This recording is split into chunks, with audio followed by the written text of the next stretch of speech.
Semakin banyak kasus nyata yang mengejutkan, bahkan dikabarkan seorang anak usia 12 tahun terpaksa harus masuk ICU karena konsumsi soda berlebihan, hampir tiap hari minum soda, akhirnya organ-organnya rusak dan masuk ICU. Ada juga seorang ibu yang mengalami stroke, serangan jantung, dan gagal ginjal karena mengonsumsi madu setiap hari. Dianggapnya madu itu sehat karena tidak ada gulanya. Ternyata di dalam madu juga mengandung gula yang cukup tinggi.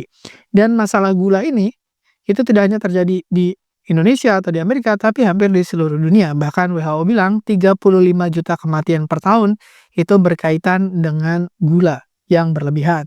Assalamualaikum warahmatullahi wabarakatuh. Saya Dr. Ruli. Di video ini kita akan membahas tentang gula, kenapa bisa membahayakan Anda dalam jangka panjang, dan gimana solusinya. Apakah kita harus melawan gula, atau sebenarnya gula bisa jadi teman?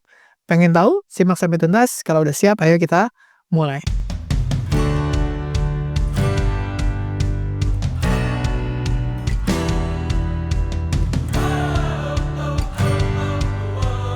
Banyak orang merasa gula itu ya kurang baik gitu ya, tapi nggak tahu gula itu ternyata ada di mana-mana, bahkan di makanan yang disebut sehat. Jadi contoh misalnya pada jus kemasan yang kita beli di minimarket atau di supermarket gitu ya, jus yang dianggap sehat ternyata mengandung gula juga, dan sepertinya biasanya itu setiap botol itu mengandung 6 sendok makan. Jadi kalau 1 sendok makan sekitar 15 gram, jadi kira-kira Anda dalam satu botol itu bisa mengonsumsi sekitar 90 gram gula. Jauh di atas rekomendasi dari WHO sekitar 24 sampai 30 gram per hari. Jadi kalau Anda minum jus yang botolan, kemungkinan Anda mengonsumsi gula dalam jumlah yang cukup banyak. Saya nggak makan itu Dok, saya makan yogurt, yogurt yang rasa-rasa buah gitu ya. Nah ternyata, tahukah Anda yogurt yang buah segar itu ternyata kandungan gulanya itu setara dengan 4 sendok gula. Jadi bisa aja, dalam satu botol yogurt yang rasa-rasa buah itu, Anda mengkonsumsi sekitar 60 gram gula. Cukup banyak juga, dan kita nggak nyadar, kita anggap itu sesuatu yang sehat. "Oh saya nggak pernah makan gitu-gitu Dok." Nah, tapi ternyata gula itu sudah masuk di mana-mana, di, pengawet, kemudian di bahan makanan, di bumbu masak, dan seterusnya. Bahkan misalkan di saus tomat itu diketahui bahwa gula itu ada di saus tomat dalam jumlah yang cukup banyak, saus sambal, saus tomat, dan seterusnya. Nah, apa sih dampaknya dari gula? Kenapa kok kita, ketagihan dengan gula? Kenapa kita suka dengan gula? Karena gula menimbulkan rasa manis gitu ya.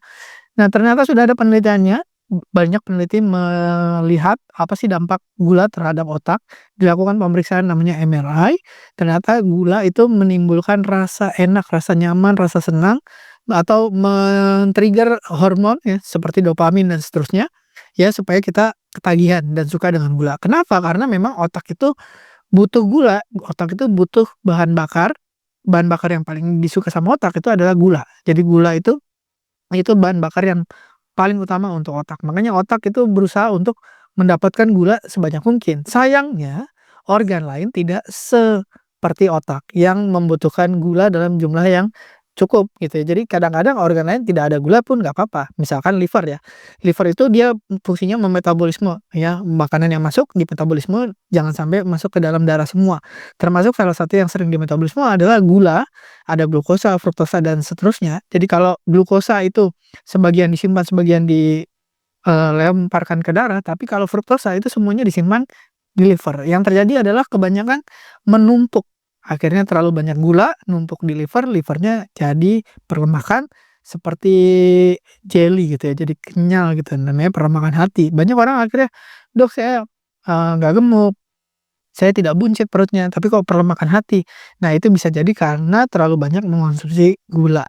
Selain itu juga kelihatan di kulitnya, misalkan, kelihatan lebih tua ya, kelihatan keriput, padahal, belum waktunya atau lebih tua daripada umur sebenarnya. Kenapa? Karena gula merusak, jaringan kolagen, merusak, jaringan-jaringan lunak ya, akhirnya keriput dan kelihatan kayak tua. Saya nggak makan gula Dok, ya saya nggak makan gula pasir, saya makannya gula aren, gula brown sugar, apalagi, gula yang untuk diabetes Dok." Nah, apakah itu fakta? Apakah lebih sehat daripada gula yang kita anggap sebagai jahat, misalnya gula pasir gitu ya? "Saya madu Dok, saya nggak pernah pakai gula," gitu ya. Nah, ternyata gula merah atau madu itu sama aja, ya termasuk gula diabetes juga nanti ternyata punya efek yang lain gitu ya. Nah, tubuh kita mengolah gula-gula tersebut sama buruknya. Jadi kalau gula merah atau madu itu gula juga, jadi akan meningkatkan gula darah juga, menimbulkan peradangan dan seterusnya. Nah, tapi kalau gula diabetes terus, "Oh, saya nggak makan gula-gula, Dok, saya nggak makan madu, saya makan buah." Buah sama seperti gula diabetes itu mengandung fruktosa yang cukup tinggi, gitu. Fruktosa mungkin kalau di gula darah tidak terlalu tinggi, gula darahnya nggak naik gitu ya, tapi tadi fruktosa banyak di metabolisme di liver, akhirnya liver Anda mengalami perlemakan, mengalami peradangan, dan seterusnya. Dan belum lagi fruktosa itu juga merusak di organ-organ dalam lainnya. Nah, banyak orang nggak tahu nih, apa hubungannya gula darah dengan obesitas? Disangkanya kalau makan yang berlemak, makan yang, daging-dagingan ya, gorengan itu akan obesitas. Ternyata enggak, obesitas itu lebih cepat kalau Anda mengonsumsi glukosa, fruktosa, dan karbohidrat yang simpel. Jadi terutama misalkan fruktosa ya, yang kita dapat dari minuman manis, kita dapat dari gula diabetes, kita dapat dari buah-buahan. Fruktosa itu di metabolismenya di liver. Jadi di liver akan diubah menjadi lemak, akhirnya menumpuk deh lemaknya di liver atau di organ-organ dalam. Banyak yang kelihatan nih, misalkan perutnya buncit, itu berarti penumpukan lemak di, bawah kulitnya banyak, ya kelihatan buncit. Tapi banyak orang yang lemaknya tinggi tapi tidak buncit, yaitu lemaknya menumpuk di bagian dalam atau lemak visceral namanya. Dan seringkali fruktosa itu numpuknya bukan di perutnya, bukan di buncit ya. Kalau glukosa, karbohidrat ya itu biasanya, eee, di lemak yang tadi di bawah kulit ya, di perut segala macam, tapi kalau fruktosa itu lebih sering ke daerah dalam, visceral. Dan glukosa dan fruktosa itu sama-sama menimbulkan tadi peradangan, akhirnya obesitas, obesitas yang kelihatan maupun yang tidak kelihatan. Yang kelihatan yang tadi perutnya buncit, yang tidak kelihatan gemuknya di dalam. Nah, sayangnya minuman manis, makanan manis ya, sekarang makin banyak pakai, glukosa dan fruktosa, dan yang manis-manis itu tidak menimbulkan rasa kenyang. Kenapa tadi? Karena otak kita berusaha untuk mendapatkan sebanyak mungkin gula gitu ya, jangan sampai kekurangan. Akhirnya kalau kita konsumsi terus ya, gula tinggi terus-menerus, ya ada di tubuh kita namanya pankreas yang berfungsi untuk meningkatkan insulin. Insulin fungsinya menurunkan gula di dalam darah supaya gula darah kita nggak terlalu tinggi gitu ya. Nah, tapi kalau yang kita makan gula terus-menerus, yang kita nggak sadar ya, kadang-kadang kita mikirnya gula itu hanya dari gula pasir, padahal apapun yang kita makan itu biasanya mengandung gula.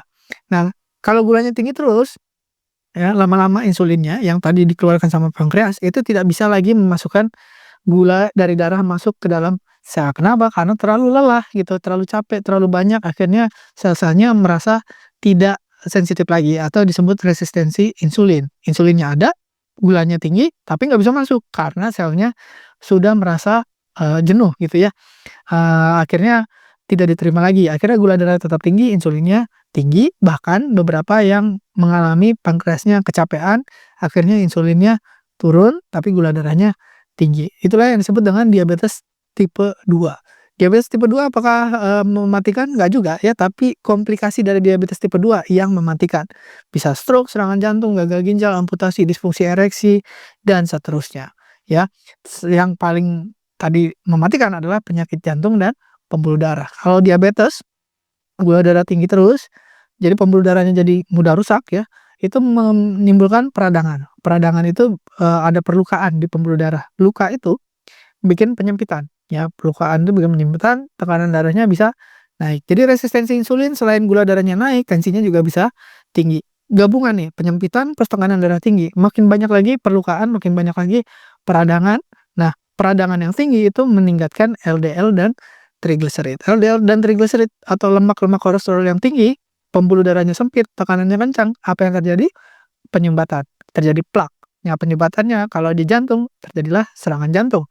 Atau kalau jantungnya, memompa terus dengan tekanan yang berat, tekanan yang besar, lama-lama jantungnya kecapean, akhirnya terjadilah gagal jantung atau payah jantung disebutnya. Gejala lain kalau orang yang, makan gula berlebih, kita tahu nih dari apa, dari, gigi dan mulut. Kalau kita makan gula banyak, sebenarnya di mulut kita ini ada bakterinya. Bakterinya normal aja ya, tapi kalau semakin banyak gula yang kita makan, semakin banyak bahan bakar untuk bakteri yang ada di mulut, menghasilkan asam. Nah, asam yang ada di mulut menurunkan pH di dalam mulut. pH yang rendah itu merusak, lapisan gigi yang namanya email. Email yang rusak itu bisa gampang bolong, bakteri masuk, jadi infeksi. Nah, itulah yang terjadi. Selain itu juga, selain giginya, gusinya juga kemampuan untuk, mengikat giginya itu juga makin berkurang. Jadi gampang longgar, akhirnya selain gampang bolong, giginya juga gampang lepas. Makanya kalau kita ngelihat orang usia misalnya 50-an, 60-an, atau 40-an, tapi giginya sudah habis semua, kemungkinan karena gula yang berlebih ya, gula darah atau memang sering makan yang manis-manis gitu ya. Dan orang yang menua sebelum waktunya, jangan dari kulitnya lebih keriput, kelihatan lebih kusam, lebih kucel, segala macam. Itu biasanya karena memang gulanya tinggi, sering mengkonsumsi gula yang dalam jumlah tinggi atau gula darahnya memang sudah tinggi. Kenapa? Karena gula berikatan dengan protein di kulit yang menimbulkan namanya advanced glycation end product atau AGEs. Nah, AGEs ini merusak struktur di kulit termasuk kolagen, elastin. Akhirnya kulit kita kehilangan jaringan ikatnya, jadi kendor, gak elastis, kurang kenyal, akhirnya timbul kerutan-kerutan, timbul kesannya kusam, ya jelek dan sebagainya. Makanya orang-orang yang kelihatan lebih tua dari umurnya biasanya karena makan gula berlebih atau memang gula darahnya sudah tinggi. Oke lah, tadi gejala-gejala yang bisa kita lihat secara fisik. Gimana dengan, pikirannya, dengan emosinya, dengan tenaganya?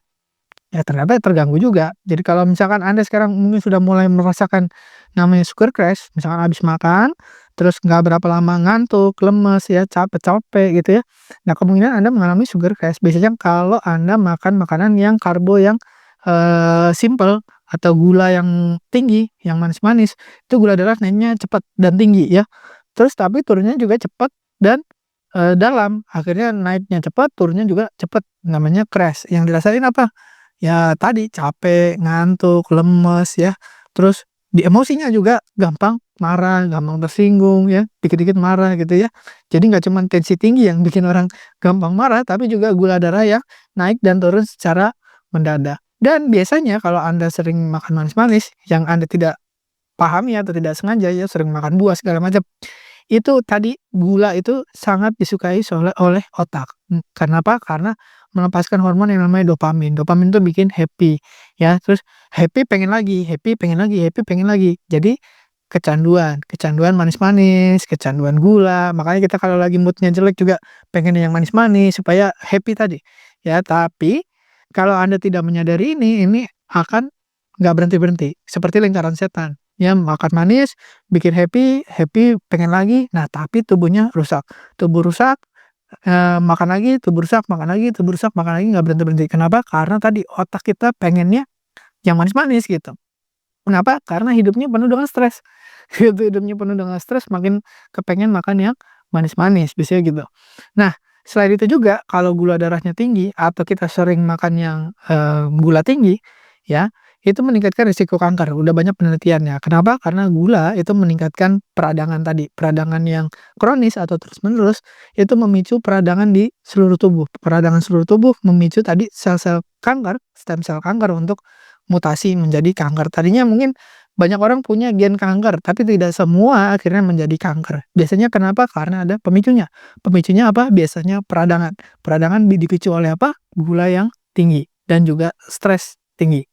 Nah, jadi sel kanker dipicu oleh itu jadi kanker. Kalau sudah jadi kanker, itu dibikin supaya jadi lebih ganas dengan gula juga. Jadi semakin Anda mengkonsumsi gula, kalau Anda sudah terlanjur kanker, ya kankernya akan jauh lebih ganas. Dan tadi gula darah yang tinggi bikin insulinnya tinggi, insulin di tubuh kita. Insulin yang tinggi juga membuat kanker jadi lebih ganas. Nah, makanya sekarang pasien kanker supaya Anda tidak terkena kanker, gimana gula darahnya harus stabil, bagus gitu ya. Supaya Anda tidak jadi kanker gimana? Jangan makan yang manis-manis. Terus kalau supaya Anda kankernya tidak terlalu ganas gimana? Kurangi gulanya, turunkan gula darahnya. Jadi supaya Anda mencegah banyak hal, serangan jantung, stroke, gagal ginjal, dan seterusnya, diabetes, kemudian penuaan, terus kanker, gimana caranya? Kurangi konsumsi gula sekarang ya. Jadi, bukan hanya masalah berat badan, "Oh saya berat badan masih oke kok." Bukan hanya itu, tapi mencegah banyak penyakit, ya kayak tadi kita sebutkan. Bahkan disebutnya diabetes atau gula darah yang tinggi itu adalah induk dari banyak penyakit. serangan jantung, stroke, gagal ginjal, amputasi, disfungsi ereksi, mata buta, telinga tidak bisa mendengar, dan seterusnya. Jadi waspada dengan gula yang tersembunyi. "Oh, saya udah nggak makan gula Dok, saya pakai madu," misalkan. Atau, "Saya udah nggak makan gula, nggak pakai madu, saya makan buah," gitu. Nah, itu dia yang kadang kita tidak sadari. Pilih pilihan yang lebih sehat, misalkan, buah yang tidak terlalu manis, terus pakai, masak sendiri, dan seterusnya. Jadi solusi yang paling praktis gimana mulai sekarang untuk mengurangi gula, konsumsi gula? Baca label. Jadi kalau Anda misalkan membeli makanan kemasan, jangan lupa untuk membaca labelnya. 4 gram itu sama dengan 1 sendok teh. Dari WHO bilang rekomendasinya sekitar 6 sendok teh, sekitar 24 sampai 30 gram per hari, gitu. Tapi kalau Anda masih, ragu-ragu, di bawah itu aja. Jadi misalkan, 3 sendok teh sehari itu udah cukup.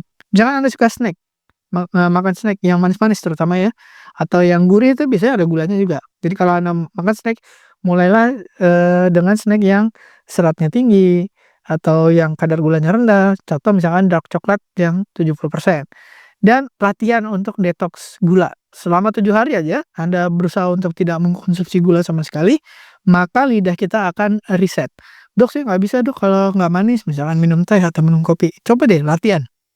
7 hari aja Anda nggak mengkonsumsi gula sama sekali, nggak pakai pemanis yang dibilang aman untuk diabetes gitu, bener-bener nggak pakai ya, yang pemanis apa buatan apa segala macam, ya pemanis alami lah yang nggak naikin gula darah. Karena tadi pemanis yang tadi bisa juga menimbulkan, eee, perlembagan hati gitu ya. Stop dulu 7 hari, nanti lidah kita akan terbiasa. Jadi kita minum teh yang tawar juga udah berasa manis, minum kopi yang pahit itu akan berasa lebih manis. Begitu kita minum teh manis itu, waduh kemanisan gitu, karena lidah kita sudah terbiasa. Jadi ambil kendali sekarang, hindari gula-gula yang tidak perlu ya, coba 3 hari, lihat deh energi kita, terus kulitnya, terus mood kita jadi lebih happy atau jadi lemas atau jadi lebih bertenaga. Jangan biarkan orang lain, industri, minimarket, terus apalagi, yang produsen makan, terus yang bikin junk food dan sebagainya untuk mengendalikan kesehatan Anda. Ya, jangan biarkan orang lain mengendalikan kesehatan Anda yang ambil kendali sekarang. Terima kasih sudah menyimak, semoga bermanfaat. Saya Dr. Ruli. Wassalamualaikum warahmatullahi wabarakatuh. Terima kasih telah menonton hingga selesai. Jangan lupa tulis pendapat Anda di kolom komentar. Saya Dr. Ruli dan saya sangat senang bisa belajar dan berbagi dengan Anda. Salam hidup sehat dan mulia. Jangan lupa tekan tombol like, subscribe, lonceng notifikasi, dan ikuti media sosial kami sehingga Anda tidak akan melewatkan ilmu berguna lainnya dari kami. Sampai jumpa di video berikutnya.